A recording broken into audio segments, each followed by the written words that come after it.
lucha de independencia contra Holanda. Que Holanda no es una gran potencia, pero tiene mejor armamento que campesinos armados con lanzas de bambú y fusiles japoneses abandonados. Holanda decide desplegar a su ejército plenamente. Aquí hay que decir que los holandeses no estaban solos. La rendición japonesa en el teatro general de lo que era el Pacífico lleva a que, por ejemplo, en lo que era el proceso de sometimiento y desmovilización de las tropas japonesas participen fuerzas del Reino Unido. Así que el Reino Unido y Holanda empiezan a desarmar a las guarniciones japonesas y avanzar sobre los territorios de los que habían perdido el control. Ahora, el gran punto es que ahora tienen que enfrentar a un estado que se declaró independiente. Y para hacerlo van a utilizar los holandeses a sus propias tropas, a las tropas británicas, a los exiliados nazis y también fuerzas japonesas que son movilizadas ahora para reprimir a los revolucionarios indonesios. O sea, frente a lo que había sido originalmente la crisis del dominio japonés y su rendición, las potencias occidentales saltaron rápidamente para desmovilizar. Pero ahora que estaba en peligro la integridad territorial del imperio holandés, se movilizaba también a tropas japonesas para reprimir a los insurrectos. Un detalle interesante. Hay dos potencias que en este contexto van a ser partidarias de la independencia. ¿Quiénes son esas dos potencias? Estados Unidos y la Unión Soviética. Tanto Estados Unidos como la Unión Soviética eran partidarios de la independencia. ¿Por qué? Ojo con esto. Estados Unidos era partidario de la independencia en esta época porque todavía no estalló plenamente la Guerra Fría. Cuando estalle plenamente la Guerra Fría, Estados Unidos está absolutamente en contra de la pérdida de los imperios territoriales de sus aliados. Por ejemplo, en Indochina va a apoyar a Francia. Acá, autodeterminación de los pueblos, porque todavía no es tan peligrosa la Guerra Fría. Y la URSS, obviamente, por el anticolonialismo. Las tropas holandesas son desplegadas en el territorio y van a cometer todo tipo de crímenes de guerra, porque pensemos siempre que las guerras de corte colonial tienen la particularidad de que enfrentan a fuerzas que se presentan como representantes de la civilización a fuerzas que son el atraso, la barbarie. Esas fuerzas que son el atraso y la barbarie en general tienen otro color de piel. Y como tienen otro color de piel y son razas inferiores, y existe esa retórica en esta época, es mucho más aceptable cometer crímenes. Los holandeses llevan adelante torturas, masacres. Al día de hoy han pedido perdón oficialmente por las prácticas de extrema violencia que se desplegaron durante la Guerra de Independencia de Indonesia. Para que nos hagamos una idea, las tropas holandesas matan a 100.000 indonesios en esta época.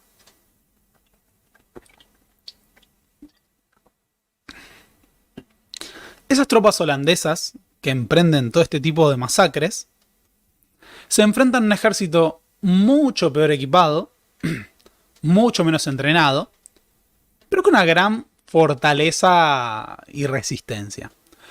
El gran tema que enfrentan los japoneses en un país como Indonesia, que son 1700 islas, con enorme variedad cultural, con enorme variedad geográfica, es que los holandeses se hacen fuertes en las ciudades y débiles en el ámbito rural. Y hablamos de un país que tiene muchísima población. Las fuerzas expedicionarias holandesas, por más que emplearan el terror y la violencia, no eran suficientes para dominar toda la región. Así que se inicia una guerra de desgaste a partir de 1947, en la que los holandeses podían dominar los centros urbanos, incluso tomaron Yakarta, pero en el ámbito rural no tenían chances de someter a las tropas indonesas. Con el tiempo, en 1949, y frente a la resistencia constante de las tropas, esta graffiti de las tropas indonesas, Liberty or Death. En una parte donde dice holandeses Hollanders go to hell. En medio de este contexto, en 1949 se termina firmando el armisticio. Acá fumando un puchito, las tropas indonesias resistiendo. Bueno, me faltó. Bueno, yo lo que quería decir es que esa resistencia que emprenden permite formar un ejército que empieza a estar curtido en esta práctica después de más de 4 años de guerra.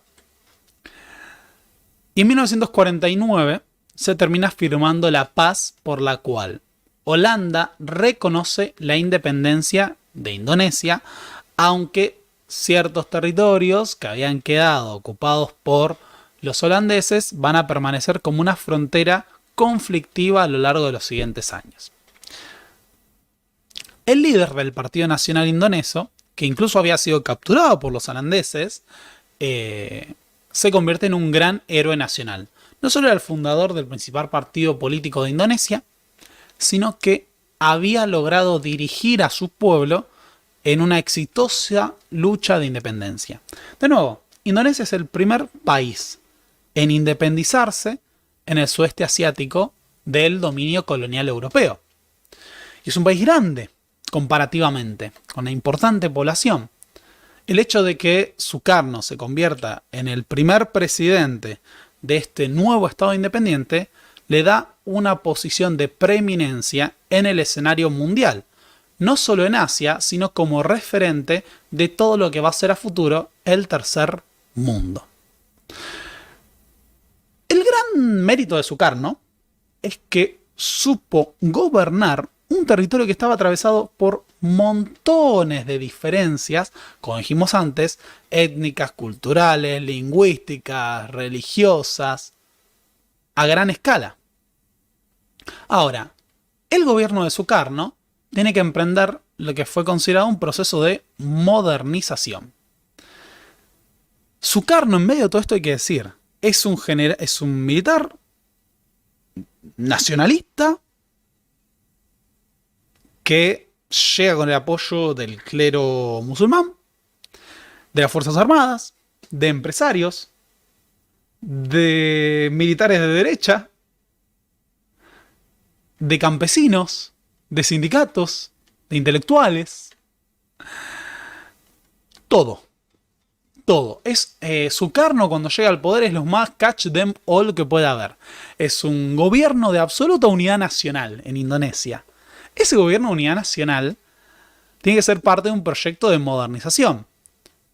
Este país está dejando de ser una colonia en 1949, pero es un país sumamente atrasado, atravesado por el legado de dominio colonial, por la destrucción de la Segunda Guerra Mundial, por la destrucción de la Guerra de Independencia, con un fuerte analfabetismo, falta de acceso a servicios básicos.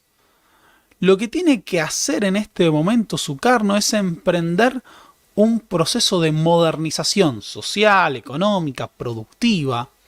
Emprende campañas de alfabetización, reconstruye la historia nacional a través de esa alfabetización, promueve la construcción de carreteras, de rutas, de caminos. Esa modernización tiene un impacto desigual, hay que decirlo. La modernización, como siempre ocurre, y sobre todo en países de estas características, llega primero a los centros urbanos y muy rezagadamente llega al ámbito rural, en donde la población en 1950 vivía de la misma forma que en 1830. Así que Sukarno emprende este proceso de modernización y Yakarta empieza a tener una vida muy distinta. Ahora es un país independiente, de repente se reemplaza a la élite holandesa, hay montones de exiliados holandeses en el contexto de la guerra, la brutalidad también apoyó, y se instalan muchas empresas estadounidenses en el país, pero no a gran escala, sino que se instalan porque Estados Unidos en este momento es la principal potencia mundial y ya no se trata de una colonia, sino que es un país independiente al que llegan inversiones de distintos países. Así que hay bastantes tiendas estadounidenses que surgen, pero Sukarno, por ejemplo, mantiene la política de que hay que defender los recursos naturales. Alguien acá está diciendo es Perón. Prepárate para la que se viene si crees que esto es Perón. Uno de los puntos más importantes para pensar a futuro lo que va a pasar es que Sukarno, por ejemplo, tenía que restablecer el control del Estado. Indonesia es un país, como dijimos, muy amplio, 1700 islas, una población muy variada, que enfrentó la ocupación japonesa, el desarme de las guarniciones japonesas, la ocupación holandesa, la guerra de independencia. En medio de ese contexto hubo montones de regiones que quedaron desarticuladas de su rol con el Estado. Y por ejemplo, tomaron mucho poder bandas criminales. Bandas criminales que algunas ya habían emergido del contexto de la época colonial, con los distintos negocios que permitía la explotación de la mano de obra en condiciones cuasi serviles. Estas bandas criminales, o preman, se traducen en general como gángsters, eran clanes, asociaciones que se encargaban de regular cosas como el juego, las entradas de cine, cobraban extorsiones y seguridad de distintos negocios. Y nada, se convirtieron en un pequeño problema que todavía no sería tan grave a esta escala, pero que daba cuenta de una sociedad profundamente desigual, una sociedad bastante violenta en muchos aspectos, y en la que el Estado no tenía un control absoluto. Eran como un paraestado en algunas cosas. Ese va a ser un problema grave a futuro. Alerta de spoiler. Prepárense para lo que se viene después. Esas bandas a futuro van a ser un elemento peligroso. Sukarno tiene la particularidad de que no solo trató de impulsar un proceso de modernización en un país recientemente independiente, sino que también sostuvo que era necesario construir una política exterior soberana, independiente, que Indonesia tenía que ser un faro en los procesos de independencia de los demás países de Asia y África. Sukarno se entrevista en Estados Unidos en 1956 con Richard Nixon. Es un estado independiente, es un país importante. En esta época, los Estados Unidos abrazan la independencia de estos países porque que dejen de ser colonias los abría al mercado estadounidense. Sukarno se integra plenamente en el orden internacional. No es un paria, es un estado independiente. Pero aparecen algunas cuestiones que van a resultar problemáticas. Porque Estados Unidos confía en que Sukarno, como es un militar nacionalista, es una barrera de contención para el comunismo. ¿Por qué? Y bueno, militar nacionalista, posición independentista, soberanía, apoyo de las Fuerzas Armadas, apoyo del clero musulmán. Este es un baluarte para evitar que el comunismo se expanda en el resto de la región. Y pensemos que en 1954, con lo que es el fin de la guerra de Indochina, tenemos ya una República Democrática de Vietnam, o Vietnam del Norte, que es comunista. Tener un Sukarno puede ser una barrera de contención. Pero Estados Unidos se va a encontrar con un gran problema en la figura de Sukarno. Porque Sukarno, si bien no era comunista, dejemos esto bien establecido ahora, Sukarno no era comunista, va a plantear tener una política exterior independiente de los Estados Unidos. Una política exterior en la que no se va a casar con ningún imperialismo. En 1955, Sukarno propicia en Indonesia la Conferencia de Bandung. ¿Por qué es importante la Conferencia de Bandung? Para los que no están al tanto, la Conferencia de Bandung fue la primera gran conferencia de los países no alineados. Fue una conferencia donde asistieron todos los países de África y Asia que recientemente habían declarado sus independencias y que plantearon organizarse para defender la igualdad entre todas las naciones. En la conferencia de Bandung yo tenía un número, pero ahora no lo tengo acá. Creo que lo tiene Joseph Fontana. La conferencia de Bandung tiene la particularidad de que se reúnen un grupo de países que entre sí mismos representan la mayor parte de la población mundial, pero una porción muy minoritaria de lo que es la riqueza mundial. Es básicamente la reunión del tercer mundo antes de que se popularizara el término.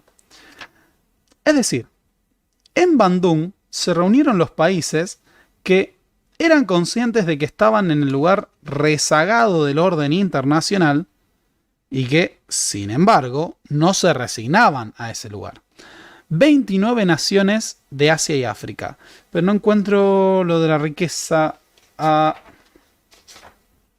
Porque yo una vez había visto una estadística que mostraba, si no me equivoco, algo así como el 60% de la población mundial estaba China, en Bandung. Pero, a pesar de que estaba el 60% de la población mundial, estaba algo así como el 15-20% de la riqueza mundial. No, no lo tengo acá. Bueno, en otro momento.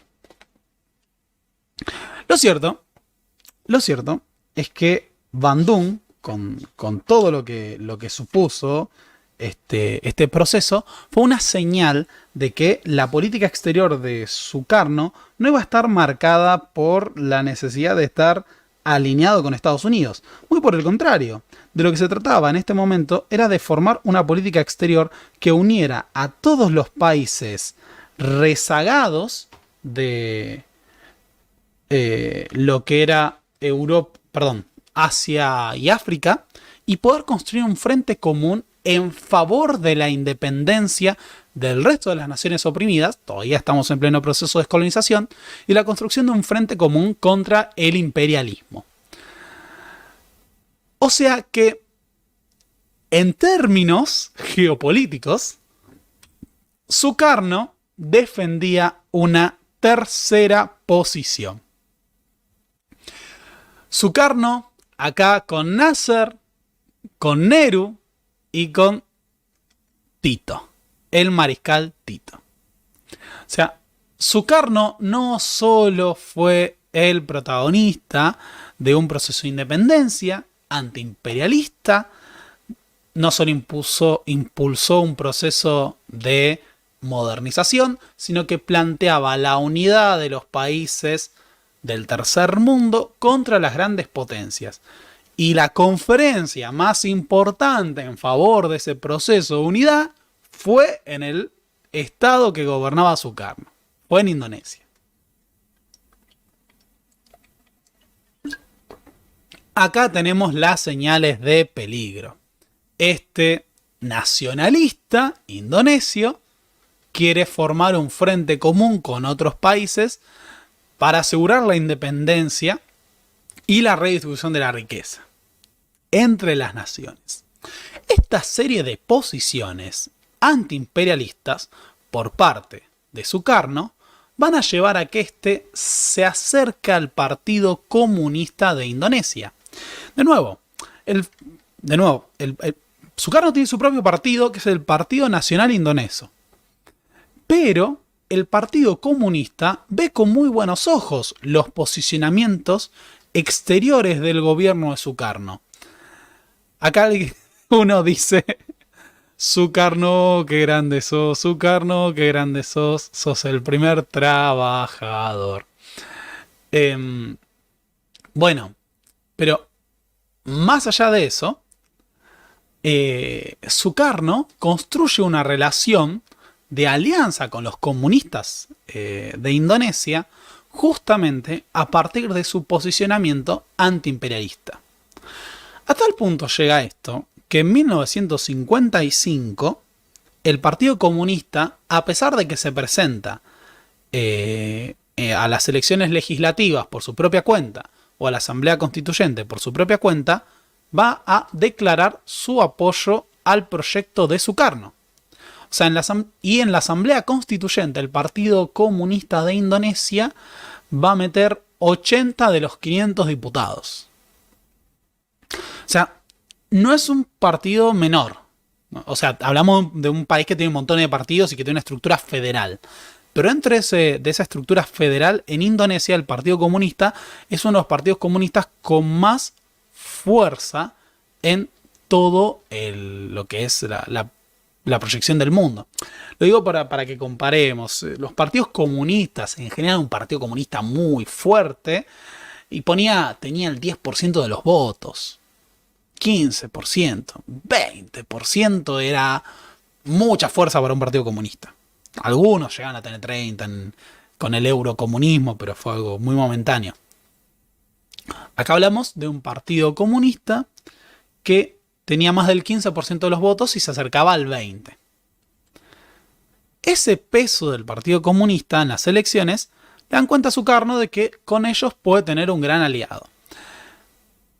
Un aliado que permite, entre otras cosas, por ejemplo, favorecer los proyectos de integración social, de alfabetización, el apoyo de los sindicatos, el apoyo del movimiento campesino. Ese acercamiento entre Sukarno y los comunistas va a llamar la atención del gobierno de los Estados Unidos, que considera que es posible que el comunismo se esté expandiendo en Indonesia y que Sukarno, más que ser una fuerza de contención, se convierta en un problema a futuro. Para colmo, en 1957, Sukarno se entrevista con un tal Nikita Khrushchev. Y acá los podemos ver compartiendo un puchito.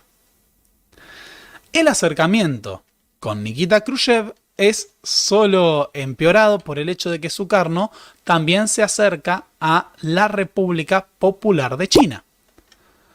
Nótese que la República Popular de China y la Unión Soviética son los dos faros de el socialismo en el mundo en este momento, y Sukarno está estableciendo relaciones con ambos. De hecho, establece pactos comerciales con la Unión Soviética y con China, sobre todo con China. Pensemos que están orientados a una región común. El hecho de que Sukarno establezca estas alianzas es una bandera roja muy peligrosa, más teniendo en cuenta su alianza con el Partido Comunista en el interior de Indonesia.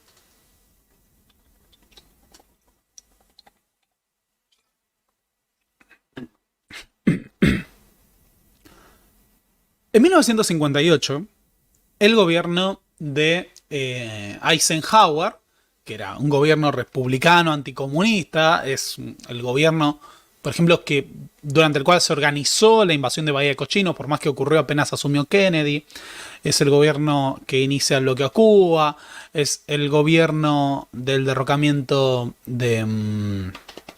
prácticamente del derrocamiento de Jacobo Arbenz. Es el gobierno, digamos, que sigue a Truman en lo que es la doctrina de la contención. Va a decidir lanzar un operativo organizado por la CIA para derrocar a Sukarno. En 1958, la CIA organiza un levantamiento militar separatista contra Sukarno. O sea, busca formar un ejército que pueda ir a una confrontación armada contra este y quitarle poder al gobierno de Indonesia. Ese levantamiento ocurre efectivamente, pero va a ser rápidamente sofocado por los militares leales. Así que ese primer proyecto, al estilo Bahía de Cochinos, de formar un ejército y derrocar a Sukarno, fracasa. El punto es que los Estados Unidos toman una lección de esto. La CIA va a considerar que formar un ejército para una confrontación directa con Sukarno, armada, era un error. Y que lo que había que buscar era aprovechar los disensos al interior de las Fuerzas Armadas y favorecer a las posiciones anticomunistas y proestadounidenses dentro de los militares leales al régimen. Es decir, Estados Unidos va a buscar a los militares que pueda utilizar dentro del régimen de Sukarno para derrocarlo. Es así que van a llegar a una figura que anda dando vueltas por ahí, por si no lo reconocieron todavía, y que se llama Suharto. El punto interesante es que el intento de un golpe organizado por Estados Unidos para derrocarlo lleva a que es un levantamiento militar. En realidad el cable de que fue por Estados Unidos lo supieron después. No es que eso fue abiertamente, ¿no? Pero el intento de un derrocamiento a su gobierno lleva a que Sukarno dé una suerte, entre comillas, de autogolpe. No de autogolpe en el sentido, por ejemplo, no es que sacó los militares a la calle. Así. Un poquito así. No, lo que va a tener es una deriva más autoritaria. ¿En qué sentido? No hablamos de una dictadura fuertemente, sino que va a conformar lo que se llamó la democracia guiada. Va a fortalecer al Poder Ejecutivo Nacional en 1959 con un decreto por el cual le daba poderes especiales, pero manteniendo el régimen institucional, federal, solo que más centralizado en su persona. O sea, va a ser una democracia casi como Alain Rouquier llama a Perón, al peronismo una democracia hegemónica, algo similar si queremos. Un gobierno republicano más fuerte. El gobierno de Sukarno, ahora fortalecido, con más limitaciones a la oposición, establece relaciones más fluidas con otras fuerzas. O sea, Sukarno fortalece su autoridad, pero además se alía con otras figuras más controversiales, como Fidel Castro. De hecho, Sukarno viajó a Cuba. Sukarno estuvo en Cuba y se entrevistó con Fidel Castro en Cuba.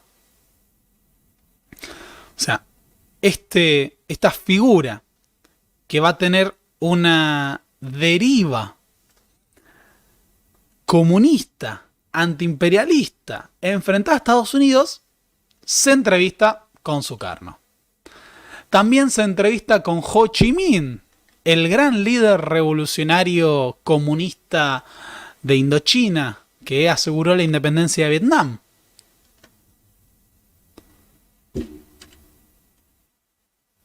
Para mantener de todas formas la línea de que Sukarno no era comunista, de nuevo tenemos que plantear esto. Sukarno también se entrevistaba con Kennedy. Sukarno mantenía la posición del bloque de países no alineados. Solo que esa posición de bloque de países no alineados tenía la particularidad de ir de la mano de una fuerte militancia antiimperialista. Entonces, esa militancia antiimperialista lo llevaban necesariamente a confrontar con Estados Unidos. Tienen a un líder nacionalista antiimperialista en uno de los países más poblados del mundo, en el paso entre dos océanos, mirando a todos los gobiernos que Estados Unidos quiere sostener en el sudeste asiático, y está ahí. Y se entrevista con Mao, y se entrevista con Ho Chi Minh, y se entrevista con Castro. Pero otro sector que lo vuelve peligroso a Sukarno, que es la expansión que está teniendo el Partido Comunista de Indonesia bajo su gobierno. Cuando decimos que se expande el Partido Comunista y que es un Partido Comunista importante, estamos hablando de que, por ejemplo, empezó a acceder a gobiernos locales el Partido Comunista. Gobernaba provincias, gobernaba ciudades, controlaba sindicatos. En 1963, un cable de la CIA decía: Indonesia podía convertirse en el primer país del sureste de Asia en tener un gobierno comunista de base popular y elegido legalmente. En esta época, el Partido Comunista de Indonesia, como habíamos señalado anteriormente, es el tercer partido comunista más grande del mundo. Tiene, según algunas estimaciones, casi 3 millones de afiliados. Piensen en el tamaño de eso. Un partido comunista de 3 millones de afiliados es una monstruosidad en tamaño. O sea, en esta época tenía más afiliados el Partido Comunista de China, venía el Partido Comunista de la URSS y después viene el Partido Comunista de Indonesia. Solo para que lo pongamos en perspectiva. Ese Partido Comunista de Indonesia es una fuerza enorme. Gobierna municipios y se enfrenta a las organizaciones criminales, se enfrenta a los empresarios, se enfrenta a los terratenientes, buscaba la redistribución de tierras, repartía equipos para la producción agraria, favorecía la redistribución de las tierras. Y está ahí presente, está presente en las universidades, en la educación, favorece la alfabetización, la organización de las comunidades campesinas. Acá, de nuevo, ¿por qué el Partido Comunista apoyaba a Sukarno? Porque este sentido político antiimperialista necesariamente lo ponía en diálogo con los movimientos antiimperialistas del mundo, muchos de los cuales eran anticomunistas.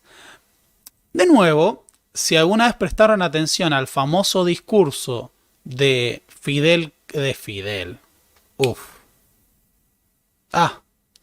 al famoso discurso de Che Guevara, patria o muerte, el que dice, y ese grito es patria o muerte.